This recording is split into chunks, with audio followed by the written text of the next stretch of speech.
A sealed coffin holds enough air to keep you alive. That is the trap. The air does not run out. It turns against you.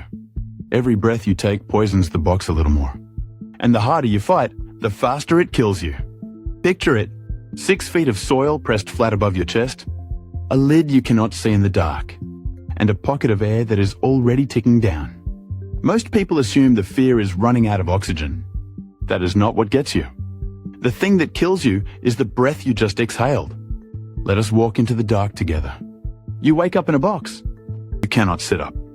Your hands find wood a few inches from your face. There is no light, none. You call out, no one answers. And your body starts doing the only thing it can. It breathes. Every inhale pulls oxygen out of a shrinking supply. Every exhale pushes something else back in. Carbon dioxide, the gas your body throws away. In open air, it drifts off and vanishes. In a sealed box, it has nowhere to go. So it stays, and it climbs. Here is the cruel twist. You do not suffocate from empty air. There is still breathable oxygen in that box. But the carbon dioxide has already turned toxic. Your own exhaust poisons you first. Scientists have actually run the numbers on this. A professor once estimated the usable air in a coffin. A person burns roughly half a liter of oxygen per minute. Do the math and you get a few hours. Commonly estimated at around 5.5 hours. That is the calm version. 5.5 hours if you lie perfectly still. If you breathe slow. If you barely move. But no one buried alive breathes slow. Panic changes the arithmetic completely. You thrash. You scream. You claw at the lid. And every frantic motion burns oxygen faster. Every scream floods the box with more carbon dioxide. A calm body might last hours. A panicking one may have an hour, or less. The fear itself becomes the murder weapon. The more you struggle to live, the sooner you die. So what does it actually feel like? At first, a headache, dull, then pounding. The carbon dioxide is climbing. Your thoughts go fuzzy. Confusion creeps in. Then comes the air hunger. Not choking, a deep, gnawing need to breathe more. Your chest heaves, but it is never enough.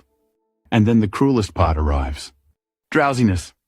The poison does not sharpen the terror. It dulls it. It makes you sleepy. Your eyelids grow heavy in the dark. The panic softens into a strange calm. You drift toward unconsciousness, then coma, and somewhere in that sleep, the heart stops. It is not a violent end. It is a suffocating drowsiness you cannot fight. Scientists have mapped what carbon dioxide does to a body.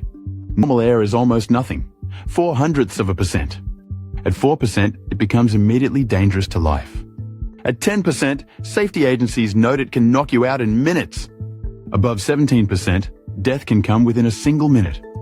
These are general numbers, not readings from inside a grave, but they show the shape of it.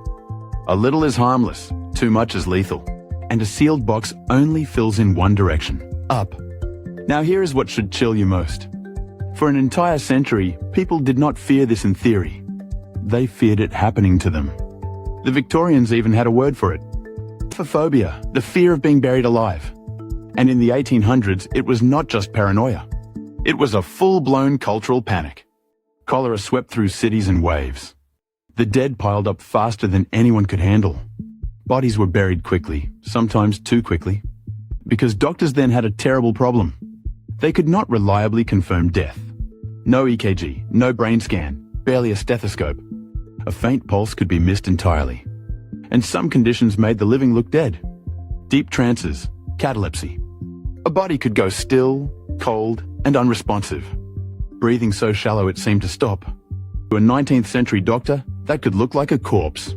So imagine the fear that spread. That the line between dead and alive was a guess.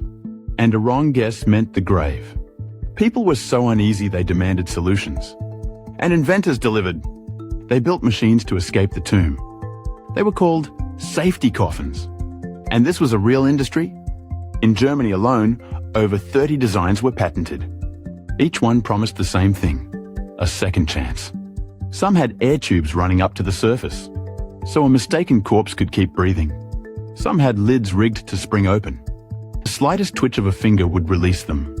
And the most haunting design of all, a cord tied to the buried person's hand. It ran up through the soil to a bell above, One weak tug, and the bell would ring. A gravedigger might hear it, might come running, might dig. Some say this is the origin of a famous phrase, saved by the bell. Folklore ties it to these coffins, though word historians trace it to boxing instead. True or not, the image is unforgettable. Bell over a grave, waiting to ring. The designs had real names and real makers. In 1792, a German duke ordered an early one, a coffin with a window and an air tube. In 1843, a Baltimore craftsman patented another, a life-preserving coffin whose lid sprang open at a movement. Other designs ran a cord from the body to a bell. These were not fantasies, they were filed and built. Fear had become an engineering problem, and the culture fed on it. One writer turned the terror into art. In 1844, Edgar Allan Poe published The Premature Burial. He described a tomb rigged so the occupant could signal for help, a story soaked in the exact fear gripping the public. It was fiction, but it mirrored the real craze. Poe did not invent the fear. He simply gave it a voice. And then came the stories people swore were true. Tales of coffins reopened years later. Scratch marks said to be found inside the lids. Fingernails worn down. Wood gouged from within. Most of these accounts were spread by newspapers. And most were never verified. Treat them as folklore, not as fact. One story became the most famous of all. Her name was Rufina Cambaceres, a 19-year-old heiress in Argentina. In 1902, doctors declared her dead. A suspected stroke, or perhaps catalepsy. She was entombed in a grand Buenos Aires cemetery. And then, the legend says, her coffin was found disturbed, with scratches on the inside. It is one of history's most retold buried alive tales. Historians treat it as almost certainly a myth. She was real. She did die young at 19. Her tomb still stands today. But the clawing, the scratches, the waking, unproven. A legend built on a real girl and a real grave. Which is exactly why it spread so far. So could this nightmare still happen to you? Almost certainly not, and here is why. Modern medicine confirms death with tools the Victorians never had. Machines that read the heart. Machines that read the brain. A faint pulse can no longer hide.